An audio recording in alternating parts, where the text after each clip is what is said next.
يا أيها الذين آمنوا اتقوا الله حق تقاته ولا تموتن إلا وأنتم مسلمون أما بعد. Ayol ikhwah, kita melanjutkan kajian Sahih Targhib wa Tarhib. Kita masuk hadis yang ke-70. Wa an Abi Darda radhiyallahu anhu qala sami'tu Rasulullah sallallahu alaihi wasallam yaqul man salaka tariqan yaltamisu fihi ilman sahhalallahu lahu tariqan ilal jannah wa innal malaikata la tad'u ajnihataha li talibil ilmi ridan bima yasna wa innal alima la yastaghfiru lahu man fis samawati wa man fil ard hatta al-hitan fil ma wa fadlul alim 'ala al-'abid ka fadlil qamar 'ala sa'iril kawakib wa innal ulama'a warathatul anbiya wa innal anbiya'a lam yuwarithu dinaran wala dirhama innama warathul ilm faman akhadhahu akhadha bihadhin wafir. Rawahu Abu Daud wa Tirmidzi wa Ibnu Majah wa Ibnu Hibban fi sahihihi wal Baihaqi wa qala at-Tirmidzi la yuraf ila min hadithi Asim bin Raja bin Haywah wa laysa isnaduhu indi bimuttasil wa innama yurwa an Asim bin Raja bin Haywah an Dawud bin Jamil an Katsir bin Qais an Abi Darda anin Nabi sallallahu alaihi wasallam wa hadha asah.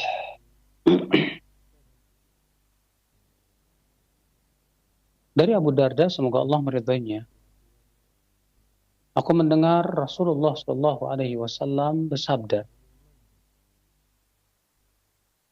man salaka tariqan, siapa yang meniti jalan, yaltamisu fihi ilman, untuk menuntut ilmu, sahalallahu lahu bihi tariqan ilal jannah, maka Allah akan mudahkan jalannya menuju surga. Wa innal malaikata la tada'u ajnihataha li talibil ilm ridan bima yasna. Dan sesungguhnya para malaikat benar-benar meletakkan sayap-sayap mereka untuk para penuntut ilmu karena ridha terhadap apa yang mereka cari. Wa innal alima la yastaghfiru lahu man fis samawati wa man fil ard hatta al-hitanu fil ma. Dan sesungguhnya seorang ulama dimohonkan ampunan untuknya oleh semua yang ada di langit dan di bumi, sampai-sampai ikan yang ada di dalam air. Wa fadlul alim 'alal 'abid ka fadlil qamar 'ala sa'iril kawakib. Dan keistimewaan ulama di atas ahli ibadah, yaitu seperti keistimewaan bulan dibandingkan bintang-bintang. Wa innal ulama warathatul anbiya. Dan sesungguhnya para ulama adalah pewaris para nabi. Ya. Wa innal anbiya lam yuwarithu dinara wala dirhama. Dan sesungguhnya para nabi tidak mewariskan dinar, tidak pula dirham. Innama warathul ilm. Akan tetapi yang mereka wariskan adalah ilmu. Faman akhadahu akhadha bihadhin wafir. Barang siapa yang mengambil warisan para nabi itu ilmu, sungguh ia telah mengambil keuntungan yang sangat banyak. Qala Abu Daud, Tirmidzi, Ibnu Majah dan Ibnu Hibban dalam sahihnya, dan Baihaqi dan Tirmidzi berkata, ya, hadis ini tidak diketahui kecuali dari jalan Asim bin Raja bin Haywah. Dan menurutku, kata Imam Tirmidzi, sanadnya tidak bersambung. Akan tetapi ia diriwayatkan dari Asim bin Raja bin Haywah, dari Daud bin Jamil, dari Katsir bin Qais, dari Abu Darda, dari Nabi sallallahu alaihi wasallam, dan ini kata beliau ya lebih sahih. Ya. Al-Muallimi berkata, Dari jalan ini juga diriwayatkan Abu Daud dan Ibnu Majah dan Ibnu Hibban dalam sahihnya, dan Baihaqi dalam Syu'abul Iman dan yang lainnya. Dan juga diriwayatkan dari Al-Auza'i, dari Katsir bin Qais, dari Yazid bin Samurah darinya. Dan dari Al-Auza'i, dari Abdus Salam bin Salim bin Yazid bin Samurah, dari Katsir bin Qais darinya. Berkata Al-Bukhari, ini lebih sahih. Ya. Wa ruwiya ghairu dzalik, dan diriwayatkan dari jalan-jalan yang lainnya. Waqad ikhtulifa fi hadzal hadits ikhtilafan katsira. Dan hadis ini telah diperselisihkan ya, tentang sanadnya. Kemudian Syekh Albani mengomentari,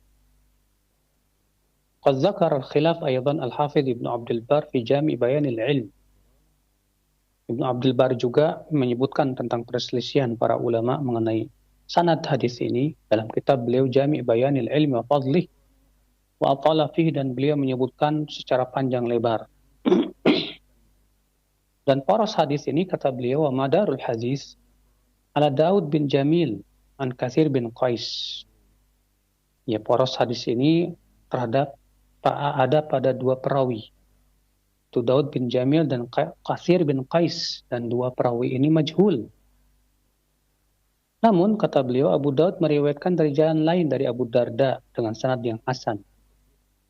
Sehingga atas dasar itulah ya Syekh Albani rahimahullah menghukumi hadis ini sebagai hasan li ghairihi. Ya, artinya naik derajatnya kepada hasan li ghairihi. Ya, wallahu a'lam.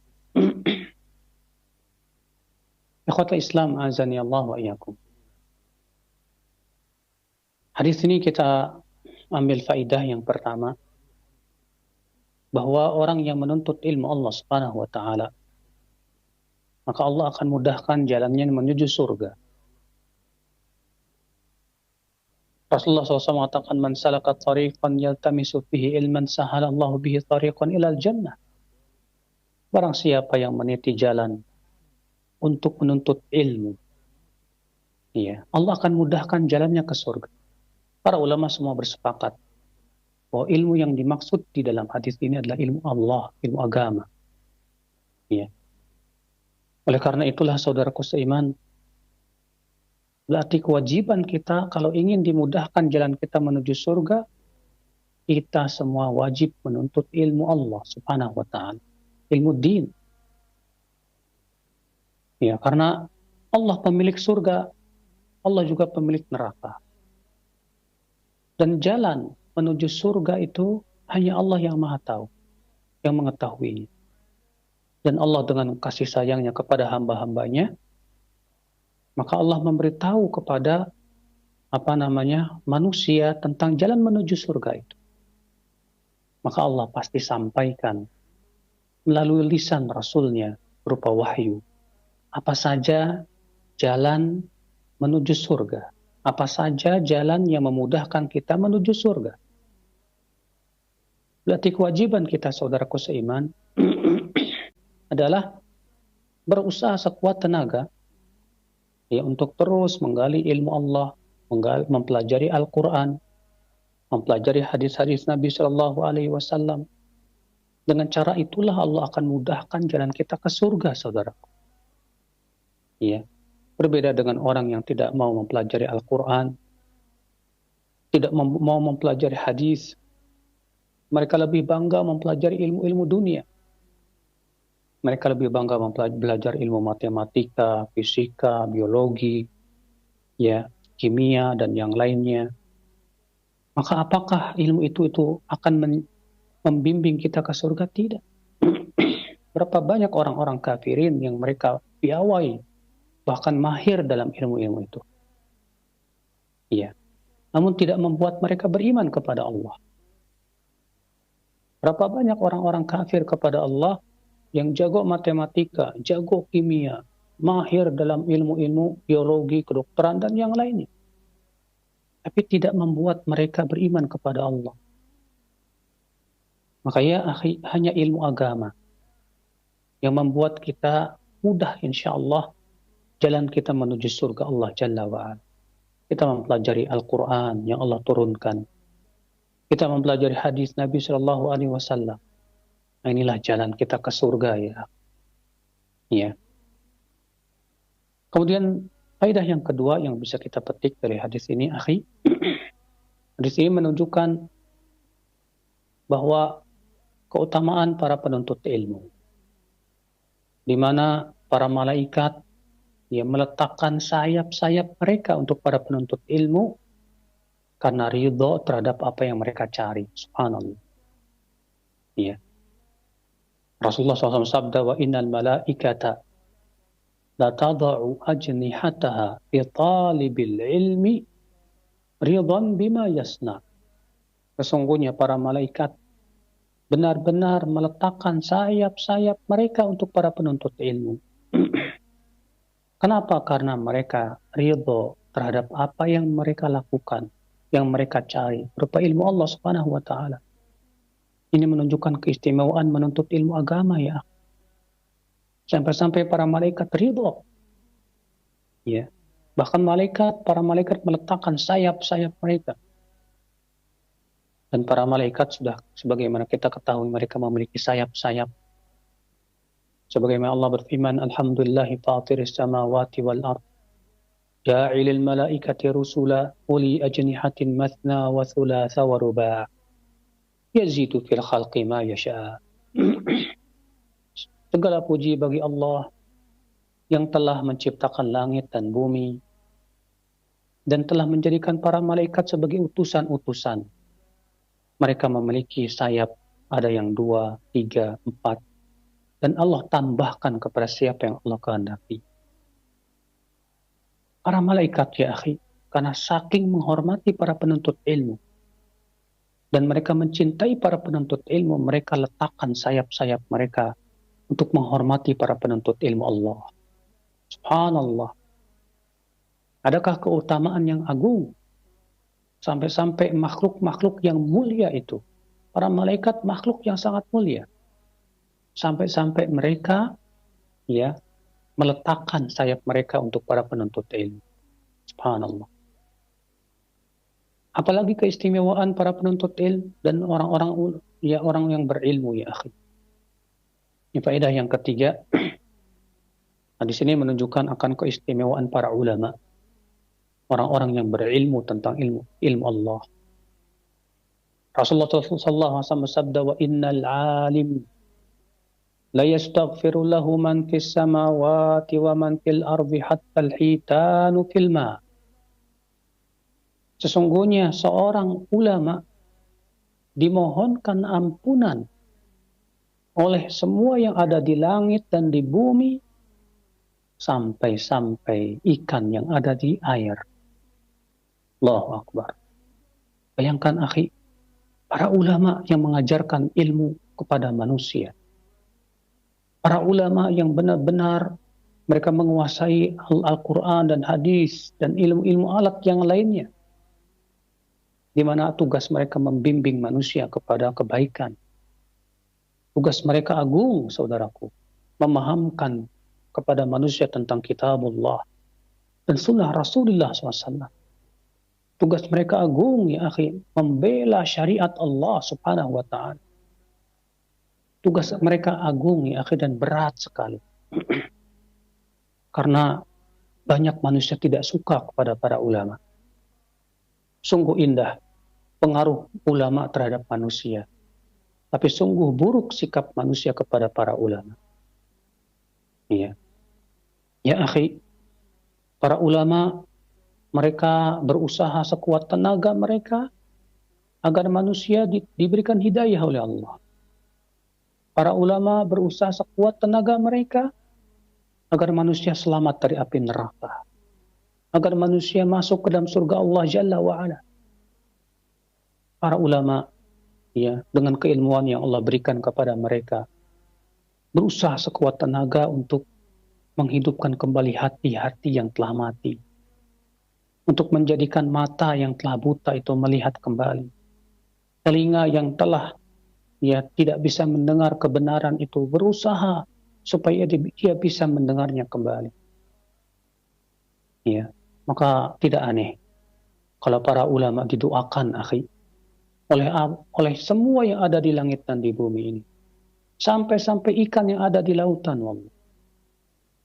Karena ya akhi, ilmunya para ulama ketika diamalkan, itu kebaikan buat mereka. Ilmu para ulama ketika diamalkan, saudaraku seiman, azani Allah wa iyyakum, itu memberikan kebaikan yang luar biasa untuk manusia. Bahkan kebaikan itu dirasakan oleh langit, dirasakan oleh bumi, bahkan dirasakan oleh makhluk-makhluk, bebatuan, pepohonan, ikan-ikan, dan yang lainnya. Ya.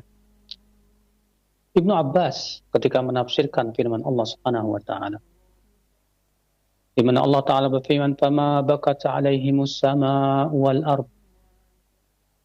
Langit dan bumi tidak akan menangisi mereka. Lalu ada seorang laki-laki bertanya kepada Ibnu Abbas, "Wahai Ibnu Abbas, apakah langit dan bumi itu menangisi ya kematian seorang mukmin?"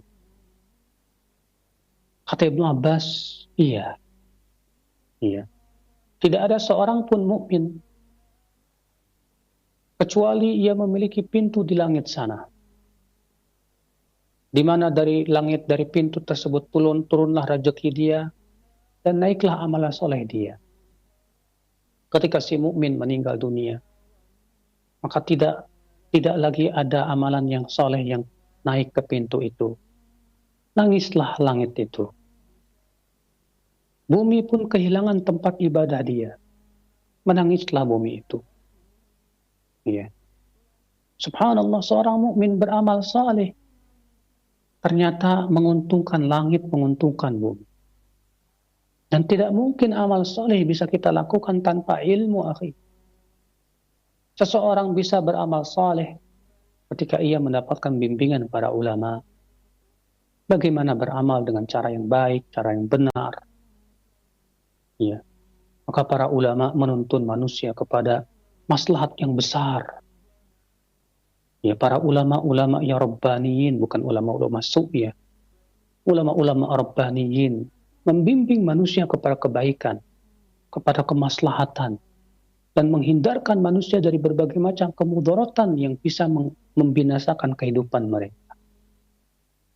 Makanya pantas para ulama ya dimohonkan ampunan oleh semua yang ada di langit dan di bumi. Sampai-sampai ikan yang ada di lautan, dalam satu riwayat, wa hatta namlah fi juhriha. Sampai-sampai semut yang ada di dalam sarangnya. Subhanallah. Saudaraku seiman, azani Allah wa ya. Kemudian Rasulullah menyebutkan lagi keutamaan, keistimewaan ulama apa? Kata Rasulullah, wa fadlul alim 'alal 'abid ka fadlil qamar 'ala sairil kawakib. Keutamaan ulama di atas ahli ibadah itu seperti keutamaan bulan dibandingkan dengan bintang-bintang. Subhanallah. Dan dalam satu riwayat yang lain dikeluarkan oleh Imam Al-Khatib Al-Baghdadi dalam kitab Al-Faqih wal Mutafaqih. Ya, dan hadis tersebut hasan. Rasulullah sallallahu alaihi wasallam ditanya oleh seseorang, "Wahai Rasulullah, saya memiliki dua teman. Yang satu ahli ibadah, tapi tidak punya ilmu. Yang satu lagi, dia berilmu, diajarkan ilmu kepada manusia. Namun ibadahnya tidak sebanyak yang pertama. Mana yang lebih utama, wahai Rasulullah, dari dua temanku itu?" Apa kata Rasulullah sallallahu alaihi wasallam? "Fadlu dzakal alim, kadzakal abid, kafadli ala adnakum." Keutamaan ulama, seorang alim berilmu tadi, dibandingkan ahli ibadah tadi, seperti aku, kata Rasulullah, dibandingkan dengan orang yang paling rendah derajatnya di antara kalian. Subhanallah. Di sini Rasulullah mengatakan seperti bulan dibandingkan dengan bintang, karena sinar rembulan, cahaya rembulan itu, akhi, bermanfaat untuk manusia di bumi. Ya, orang yang tersesat jalan dengan cahaya rembulan bisa melihat jalan yang tadinya gelap gulita. Ya, karena kita hidup di dunia ini seperti di malam yang sangat kelam, akhi. Tapi ketika ada rembulan, cahayanya menerangi, kita bisa tahu jalan. Alhamdulillah. Ya, maka ya akhi, ini keistimewaan di para ulama, wallah. Ternyata mereka jauh lebih utama dibandingkan ahli ibadah. Orang yang rajin ibadah, tapi tidak mempunyai ilmu, akhi. Ya. Kemudian keistimewaan ulama yang lainnya apa? Kata Rasulullah, wa innal ulama'a warathatul anbiya. Sesungguhnya para ulama itu adalah pewaris para nabi. Masya Allah. Kenapa wa innal anbiya alam yuwarithu dinaran wala dirhama? Para nabi tidak mewariskan dinar dan dirham. Innama warrathul ilm. Para nabi mewariskan ilmu saja. Atas dasar hadis inilah Abu Bakar tidak mau membagikan warisan Rasulullah berupa harta kepada anak-anaknya. Kenapa? Karena para nabi tidak mewariskan dinar dan dirham. Ya. Maka yang Rasulullah tinggalkan berupa harta itu menjadi dimasukkan ke Baitul Mal oleh Abu Bakar. Ya. Subhanallah, saudaraku sekalian, azan ya Allah. Para nabi tidak mewariskan dinar dan dirham. Ternyata yang mereka wariskan apa? Ilmu. Ilmu. Dan tentunya ilmu lebih utama jauh dibandingkan dengan harta, saudara. Iya. Al-Imam Ibnu Qayyim rahimahullah dalam kitab Miftah dari Sa'adah menyebutkan keutamaan ilmu dibandingkan harta itu lebih dari 50 sisi. Iya. Bagaimana tidak? Ilmu menjadikan seorang hamba tawadu, sementara harta menjadikan hamba sombong. Ilmu membimbing kepada kebaikan, sementara harta membimbing seringkali kepada kesesatan. Ilmu ya menjadikan kita berakhlak mulia, sementara harta banyak menjadikan manusia tidak peduli halal dan haram. Sikat sana, sikut sini, tidak peduli kawan maupun lawan. Demi harta dihalalkan segala sesuatu, sementara tidak demikian ilmu.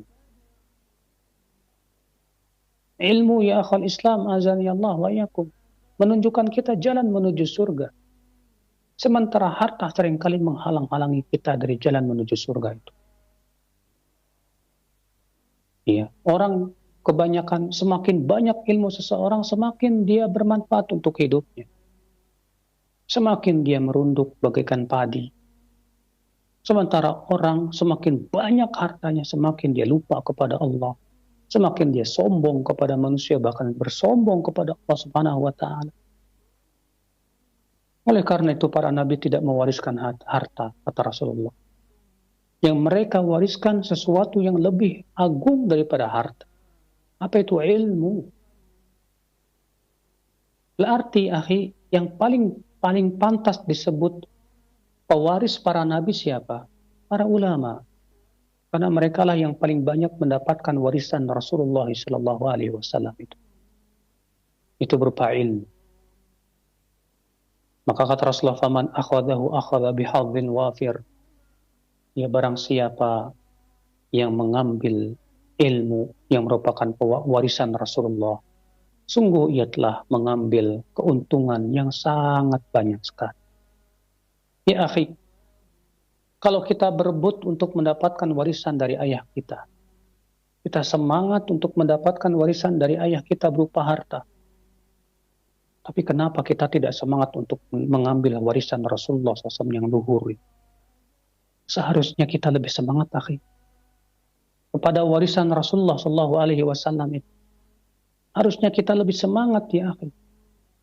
Ya, untuk mencari, menggali, supaya kita bisa mendapatkan warisan Rasulullah yang luar biasa. Yang bisa menyebabkan kita bertemu dengan Rasulullah dalam surga Jannatul Firdaus. Ya. Karena ilmu ya akhi membimbing kita ke surga. Dan harta seringkali membimbing ke dalam api neraka. Maka inilah subhanallah, hadis ini sangat agung sekali akhi. Ya, yang menunjukkan akan keistimewaan menuntut ilmu. Maka sangat mengerikan kalau ada orang yang tidak semangat menuntut ilmu Allah. Tapi kalau menuntut dunia dia semangat, akhirnya dia menjadi penyembah-penyembah dunia. Menjadi hamba-hamba dunia, na'udzubillah. Kita tidak ingin menjadi anak-anak dunia. Kita ingin menjadi anak-anak akhirat, ya akhi. Sebagaimana Ali bin Abi Thalib berkata, ya, sesungguhnya akhirat akan datang dan dunia akan pergi. Walikulli minhuma banun, dan setiap dari mereka mempunyai anak-anak. Akhirat punya anak-anak, dunia punya anak-anak. Fakunu min abna'il akhirah. Maka jadilah, kata Ali bin Abi Thalib, jadilah kalian menjadi anak-anak akhirat yang selalu keinginannya mencari akhirat. Dan tidak mungkin kita bisa mencari akhirat tanpa ilmu Allah Jalla wa'ala. Maka inilah saudaraku seiman, ya, kewajiban kita terus semangat dan terus semangat menuntut ilmu Allah. Allahu a'lam. Semoga yang saya sampaikan bermanfaat. Billahi taufiq. Nah. Baik, syukran jazakallahu khair, barakallahu fiik atas materi yang telah disampaikan oleh Ustaz di kesempatan pagi hari ini, yang mudah-mudahan menjadi ilmu yang bermanfaat untuk kita semua. Baik, untuk selanjutnya kami buka sesi interaktif, sesi soal jawab bagi Anda para pemirsa ataupun pendengar yang ingin bertanya. Baik, kesempatan pertama kami akan ajukan terlebih dahulu pertanyaan di layanan pesan singkat. Ustaz, ada pertanyaan dari hamba Allah yang berada di Bogor. Assalamualaikum warahmatullahi wabarakatuh. Ya Ustaz, apa kaitannya antara ilmu dengan adab dan akhlak? Apakah seseorang dikatakan berilmu jika adab dan akhlaknya masih dikatakan kurang baik, Ustaz? Mohon penjelasan dan nasihatnya. Ilmu membutuhkan adab dan akhlak. Karena adab dan akhlak adalah hiasan ilmu. Ya. Ketika ilmu tidak disertai dengan adab dan akhlak, itu mencoreng ilmu. Maka ketika seorang ahli ilmu tidak punya akhlak dan adab, maka manusia akan meremehkan ilmu. Sehingga akhirnya ilmu pun tidak mulia di hadapan manusia. Oleh karena itu salafus saleh terdahulu menganjurkan para penuntut ilmu, sebelum menuntut ilmu mereka belajar akhlak dan adab. Ini dia Muhammad bin Sirin berkata, kunna nata'allamul adab 30 sanah wa nata'allamul ilm 20 sanah. Kami dahulu belajar adab tuh sampai 30 tahun. Dan belajar ilmu itu 20 tahun. Masya Allah. Ibnu Qayyim rahimahullah berkata, adabul qaum unwanu sa'adatih. Adab suatu kaum itu adalah merupakan tanda kebahagiaan mereka. Ya, kebahagiaan sesuatu kaum, kata beliau, terletak pada adab mereka. Adab kepada Allah, adab kepada Rasulnya, adab kepada manusia, adab kepada orang tua, dan yang lainnya. Oleh karena itulah ya akhi, ketika penuntut ilmu tidak punya adab, tidak punya akhlak, itu tanda keburukan dia. Dan bahwasanya ilmunya tidak bermanfaat. Sementara Rasulullah SAW berlindung kepada Allah dari ilmu yang tidak bermanfaat ya akhi. Rasulullah berdoa, Allahumma inni a'udzubika min ilmin la yanfa'. Ya Allah, aku berlindung kepada Engkau dari ilmu yang tidak bermanfaat. Ya. Maka seorang penuntut ilmu, seorang alim ulama, dengan akhlak dan adabnya yang luhur, semakin ilmu itu mulia. Semakin manusia yang mencintai ilmu.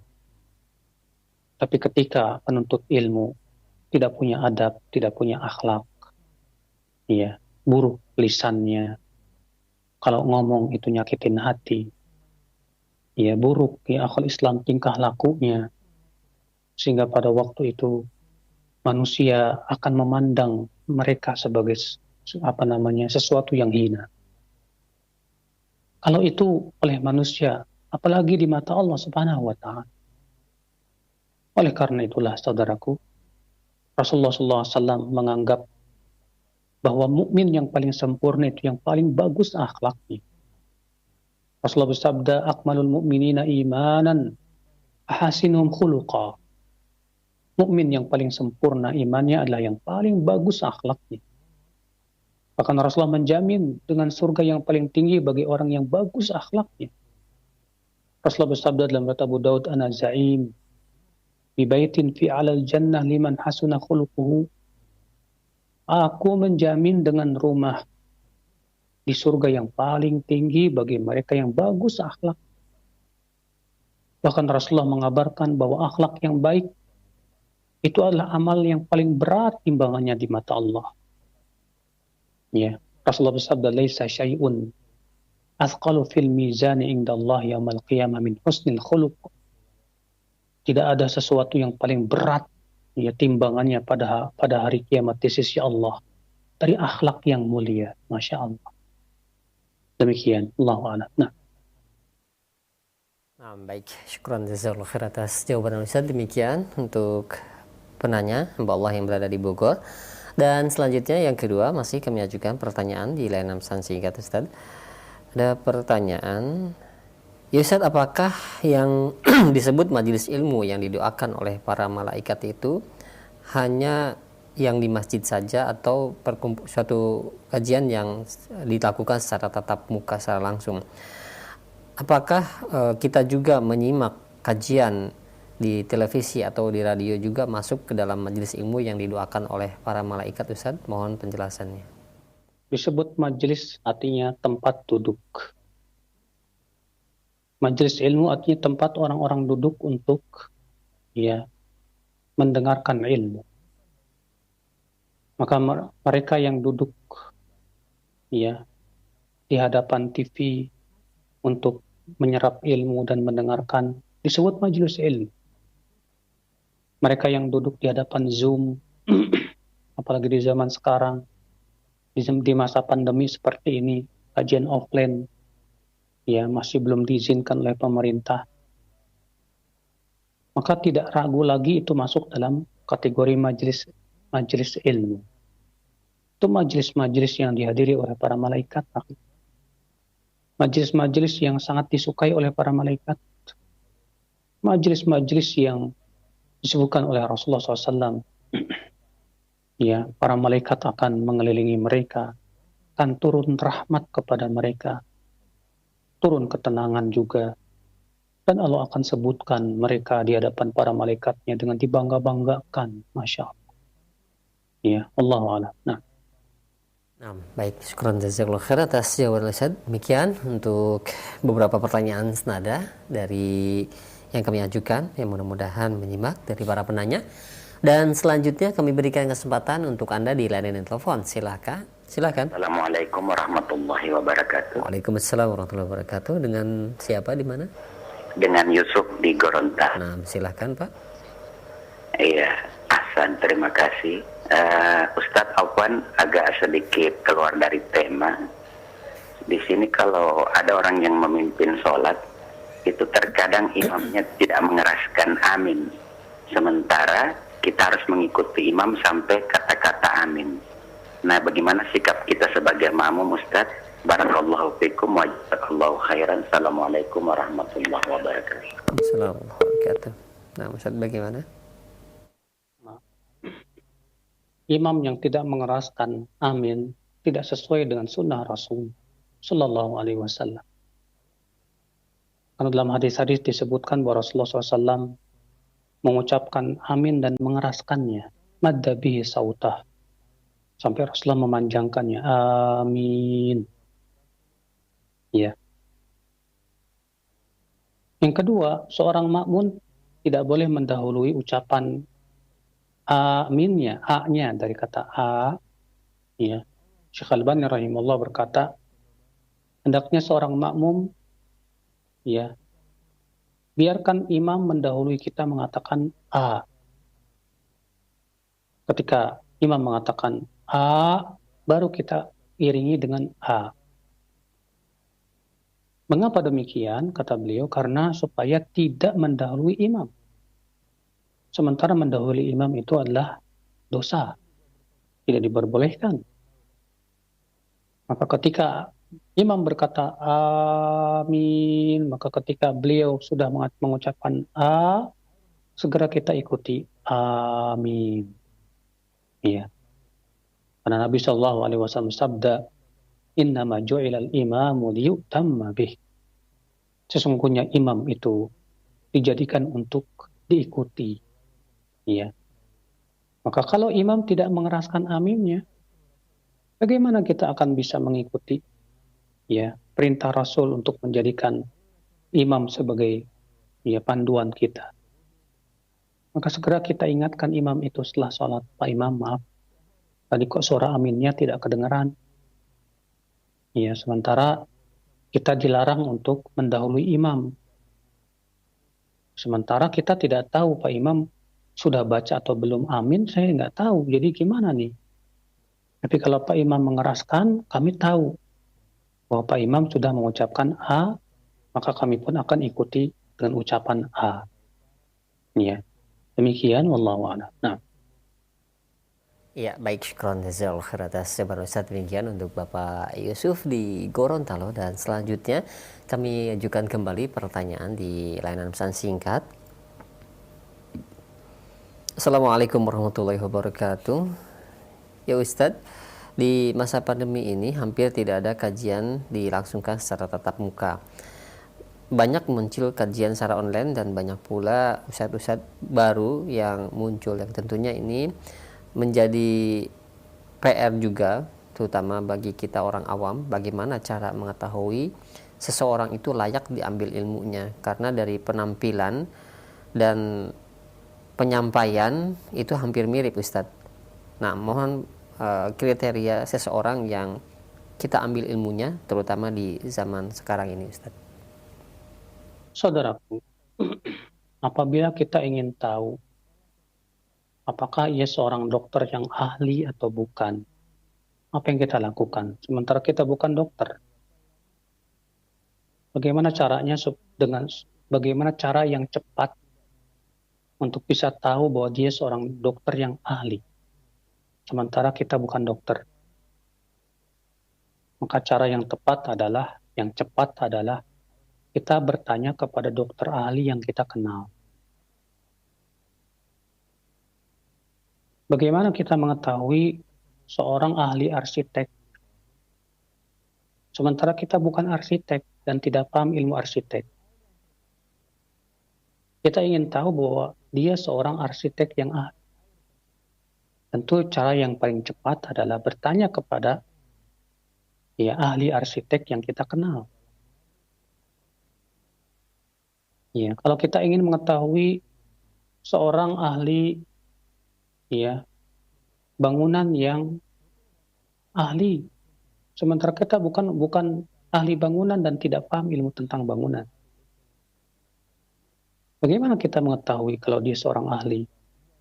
Tentu cara yang cepat adalah bertanya kepada teman kita atau saudara kita atau orang yang kita kenal, dia seorang ahli bangunan. Apakah dia ahli atau bukan? Nah, demikian pula dalam ilmu agama. Kita ingin tahu apakah dia seorang ahli ilmu agama, lurus akidah dan manhajnya. Bagaimana caranya sementara kita bukan ahli agama? Maka tentu cara yang paling cepat, yang paling enak adalah Anda tanya kepada ustadz yang ahli dalam agama yang Anda kenal. Ya, apakah si fulan akidahnya lurus atau tidak? Dia ahli atau bukan? Maka itu yang bisa dilakukan oleh orang-orang awam. Makanya Al-Hasan bin Saleh berkata, kami dahulu, kalau ingin mengambil hadis atau ilmu dari seseorang, jelasnya syahrain, kami duduk memperhatikan orang itu 2 bulan. Dan kami bertanya-tanya kepada orang-orang. Bertanya kepada para ulama tentang orang itu. Sampai-sampai yang ditanya berkata, apakah kamu ingin menikahkan dia dengan anak wanitamu? Saat ini saking detailnya pertanyaan mereka. Begitu itu dulu di zaman ulama. Ya, Al-Hasan bin Saleh bin Haid di zamannya, pada waktu itu ulama banyak sekali. Ya. Bagaimana di zaman sekarang? Maka betapa pentingnya Anda, wahai para penuntut ilmu, untuk keselamatan, ini semua untuk keselamatan agama Anda. Sebab kalau kamu salah dalam berguru, dan ternyata guru kamu itu menyimpang, tersesat jalan, saya yakin kamu akan terkena syubhat yang bisa membuat kamu menyimpang juga dalam agama kamu. Makanya siapapun yang ingin selamat dalam beragama, yang harus dia ketatkan adalah dalam masalah soal menyeleksi guru. Ya. Itu yang harus dia lakukan. Jangan terpengaruh oleh slogan orang yang zaman sekarang yang mengatakan ambil baiknya, buang buruknya.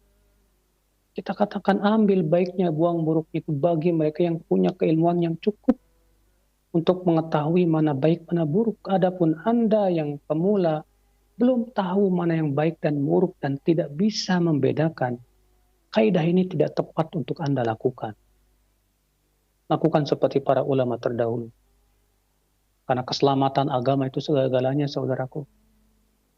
Iya, lebih baik kita berhati-hati demi keselamatan agama kita daripada kita tidak mau berhati-hati yang akhirnya kita terkena syubhat, pemikiran, akhirnya menyimpang dan menyeleweng dari kebenaran. Na'udzubillah. Wallahu a'lam. Nah, baik. Syukran jazakallahu khair atas jawaban Ustaz. Demikian, dan selanjutnya kami berikan kesempatan kembali di layanan telepon. Silakan. Halo. Assalamualaikum. Waalaikumsalam warahmatullahi wabarakatuh. Dengan siapa, di mana, Ibu? Dengan hamba Allah, Ustaz. Silakan. Ustaz, begini, kalau beberapa tahun yang lalu saya kan prinsip saya kan walaupun saya punya keterbatasan tidak melihat, kalau hadir di majelis ilmu itu kan sebaiknya langsung ya, tidak hanya mendengarkan radio atau TV di rumah. Saya keinginnya malaikat pun ada rahmat di majelis itu, di majelis duduk itu. Nah, saya sering menghadiri majelis-majelis dengan berjalan, walaupun saya tidak melihat, tapi alhamdulillah tidak ada kendala, ada saja pertolongan dari Allah ke majelis dan balik ke rumah lagi. Tapi ada yang berpunya pendapat begini, Ustadz, apakah saya salah? Misalnya saya tersinggung. Ada yang berpendapat begini, Ibu, sebaiknya Ibu diam aja di rumah, duduk dengerin radio atau TV, nanti dibelikan alat ini. Tapi saya debat, saya kan ingin mendapatkan rahmat yang lebih, nggak hanya mendengarkan di rumah saja gitu, Ustadz. Mereka kayaknya orang itu nggak percaya gitu saya dapat pertolongan dari Allah di jalan atau di mana gitu, Ustaz. Apakah saya tersinggung, salah gitu, Pak Ustaz? Saya prinsip sih gini, Pak Ustaz, walaupun saya tidak melihat, punya keterbatasan, saya juga tidak mau kalah sama orang yang mempunyai penglihatan, ingin mendapat ilmu dan rahmat dari malaikat dan Allahnya, Ustaz. Kurang jazakallahu khairan. Assalamualaikum warahmatullahi wabarakatuh. Waalaikumsalam warahmatullahi wabarakatuh. Assalamualaikum warahmatullahi wabarakatuh. Masya Allah. Iya, lihatlah pemirsa. Ibu ini buta. Ibu ini buta, tapi semangat untuk menghadiri majelis ilmunya luar biasa. Dengan tawakalnya kepada Allah. Iya. Maka kita yang melek harusnya malu. Kita yang bisa melihat ternyata tidak ada semangat untuk menghadiri majelis ilmu itu malu harus. Mereka yang Allah cabut penglihatannya ternyata mereka sabar. Ya, dan Rasulullah SAW sudah memberikan kabar gembira bahwa orang yang diuji dengan kebutaan itu, kalau ia bersabar, Allah gantikan dengan surga.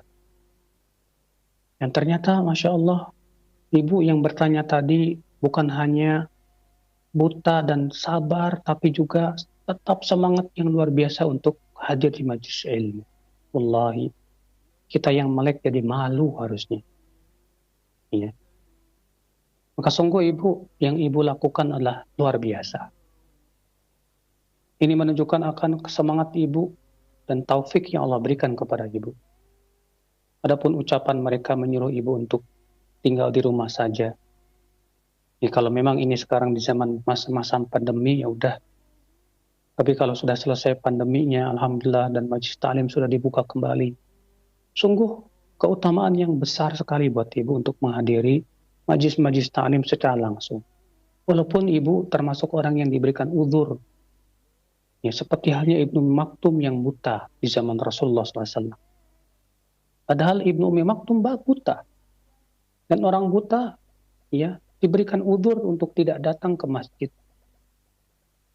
Tapi Ibnu Ummi Maktum tetap datang ke masjid, bayang. Bahkan menjadi muadzinnya Rasulullah SAW. Beliau tetap semangat untuk pergi ke masjid, sampai-sampai disebutkan dalam hadis bahwa antara rumah Ibnu Ummi Maktum dan masjid itu ada kandang binatang berbisa. Ya, dan di zaman itu tidak ada penerangan. Tapi karena hati mereka terang dengan iman, mudah bagi mereka untuk pergi ke masjid. Sebagaimana halnya ibu tadi, karena hatinya bercahaya dengan iman, mudah bagi ibu tadi untuk pergi ke majlis ta'lim, walaupun matanya buta. Subhanallah, subhanallah.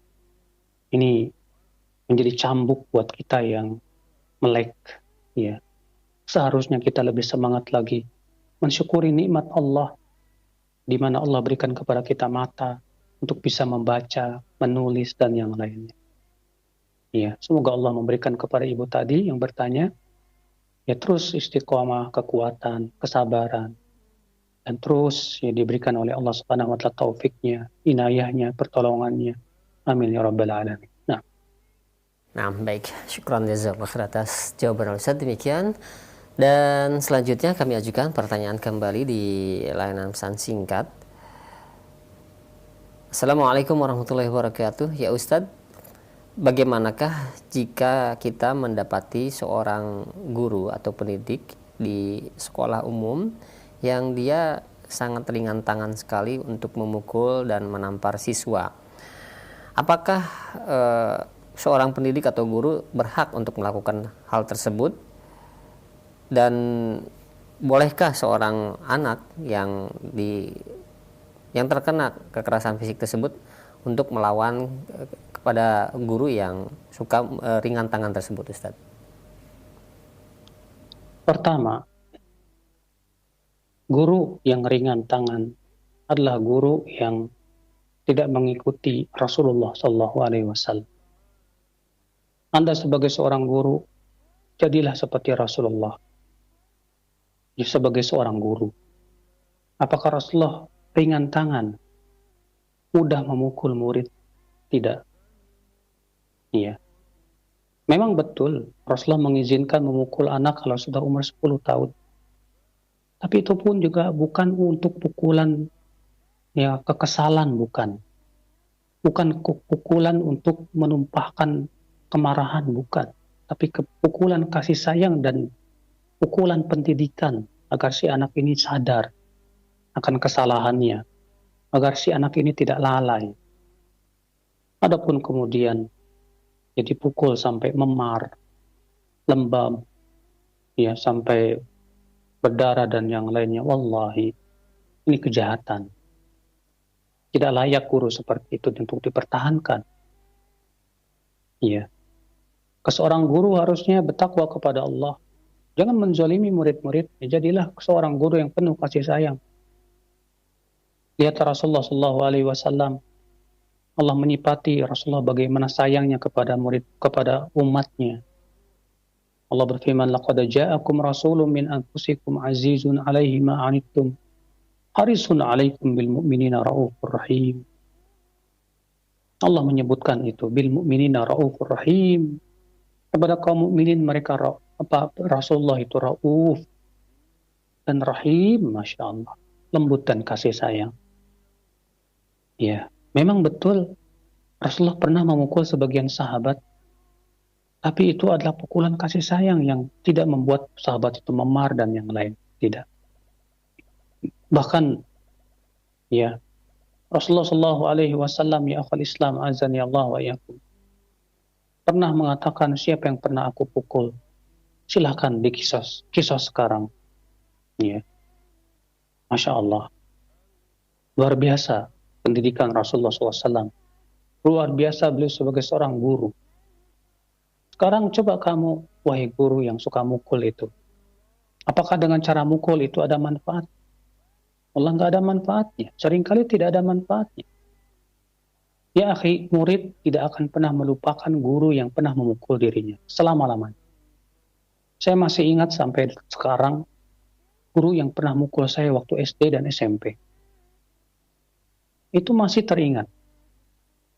Apakah Anda, wahai guru, ingin ya ketika Anda memukul murid Anda akan terus dikenang oleh murid bahwasanya Anda adalah pemukul dia? Ya. La wallah. Maka coba cari alternatif lain. Pukulan itu kalau sudah tidak ada alternatif lain, dan itu pun kalau memang maslahatnya besar. Selama masih ada alternatif lain bisa dicari. Ya. Si fulan ini kenapa nakal, kenapa ini? Ya, selama bukan dengan memukul, coba cari. Ya. Adapun dengan memukul, seringkali yang ada adalah kurang manfaatnya. Kecuali kalau memang sudah tidak ada jalan lain. Dan kalau kita pukul si murid ini mau menurut, mau berubah, ya tapi tentu bukan dengan pukulan yang membuat memar. Ya, wallahu alam. Saya kira cukup yang saya sampaikan pada pagi hari ini. Semoga bermanfaat. Wabillahi taufik. Subhanakallah bihamdik. Asyhadu an la ilaha illa anta astaghfiruka wa atubu ilaik. Assalamualaikum warahmatullahi wabarakatuh.